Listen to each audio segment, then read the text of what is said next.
This is a video about how I have been setting up my Blau SSF-1838 canister filter, and the procedure can be used on other similar working canister filters. And I've been setting it up to increase the volume of the filter material, because I'm using it as part of my ecosystem tank with very little water change. But this setup is really good for any filters, I would suppose. So let's get to it. First thing we need to do is to assemble the whole thing, and I'm starting with the motor, the pump, and this is the intake where it's taken in the water. And remember to put in those O-rings to avoid leaking. Next thing we need to do is to place the pump head on the lid, and once again remember those O-rings on both sides.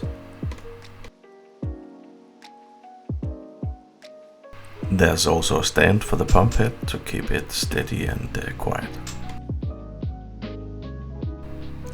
Next thing we need to do is to cut out some filter sponge as part of the mechanical filtration. Ideally we should probably be using fine, medium, coarse sponges. I'm only using coarse and a medium fine pad. I'm thinking that's working quite fine.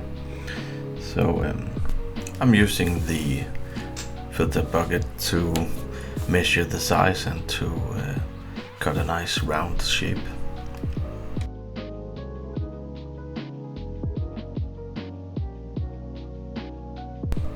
Yeah, that's the mechanical filtration, and that's gonna be the first thing that the water hits.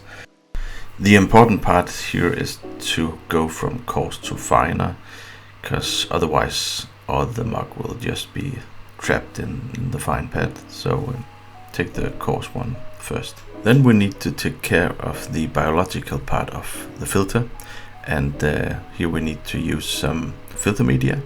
And I'm using some of the filter media I had in my previous canister filter. This way around I can lower the amount of time before I have a mature filter. Ideally you won't want to have filter material that has the highest surface area, so you would like to go for something like sintered glass media.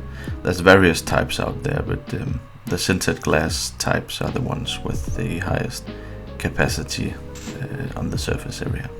The most important part of having a filter that is very effective is the amount of biological filter media you can squeeze in there. And that's actually more important, in my opinion, than the flow rate. And this particular filter is running a volume of 10 liters of filter media. And that's actually very high compared to other brands like the Waterchanges 850, which is a much bigger filter but only runs about 8 liters of filter media. So this is kind of crucial if you want to run an ecosystem aquarium without many more water changes. So that's why I'm going with this filter. The amount of filter media I was able to stuck in here actually surprised me, so I didn't have enough. So in the end I decided to cut in another coarse pad, which is not doing any mechanical filtration but only serves as another part of the biological filter, since there can live some bacteria in there.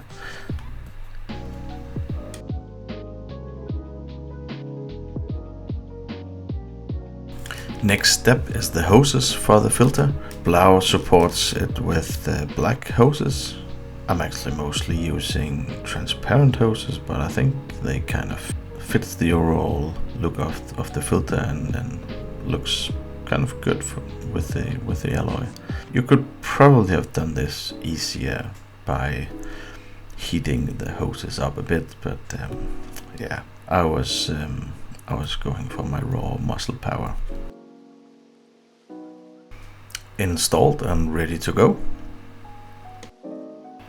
Another cool feature about this filter is that it comes with a little computer that allows you to adjust the flow rate of the filter, which is very helpful in my situation, because I'm running a rather small tank with some fishes that doesn't really like the high flow rate.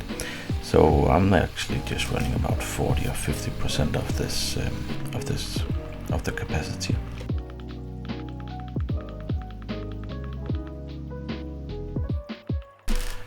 My original pipe didn't really work because it wasn't long enough to reach the water level, but I managed to fix that with a little extender. Last thing I did was to install the double inlet pipe, which allows you to shut off the water. I'm a little unsure why it has to be doubled, but so that's the filter done. I really like this filter and I will highly recommend it. It's very efficient, it's got a great volume, it's got an adjustable flow rate, and it's very quiet as well.